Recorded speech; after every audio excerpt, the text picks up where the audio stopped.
was your day? I'm curious to know what you did while Dad was away on his business trip. Oh, Brad, let me tell you. It's been quite a week. While your dad was away, I decided to tackle some long overdue home projects. You know, that leaky faucet in the bathroom. Well, I finally fixed it. I had put off doing it for so long, but bit the other way, I felt motivated to take care of it. That's awesome, Mom. I'm glad you were able to fix it. What else did you get up to?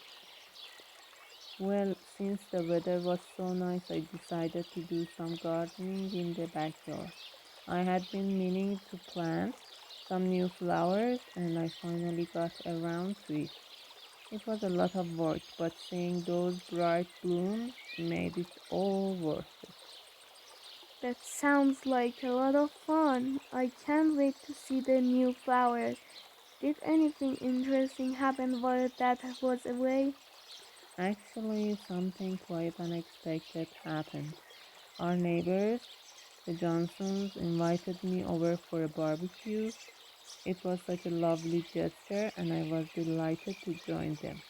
We had a great time chatting and grilling burgers together. They even shared some amusing stories about their own recent camping trip. Wow, that's really nice of them.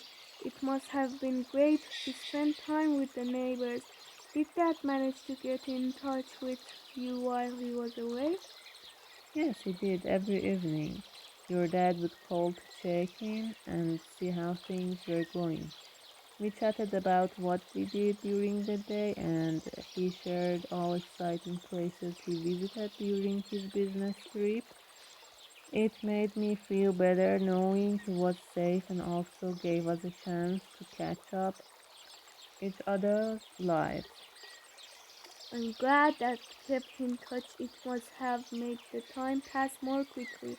For both of you, I missed him while he was away, but hearing about what you did made me feel happier. Thanks for keeping me updated, Mom. You're welcome, Brad. We missed you too, but I'm so glad we managed to stay busy and make the most of the time while Dad was away. It's always good to focus on positive things, right? Absolutely, Mom. I'm proud of you for tackling those projects and making new connections with our neighbors. You've shown that even when faced with new challenges, you can find joy in everyday activities.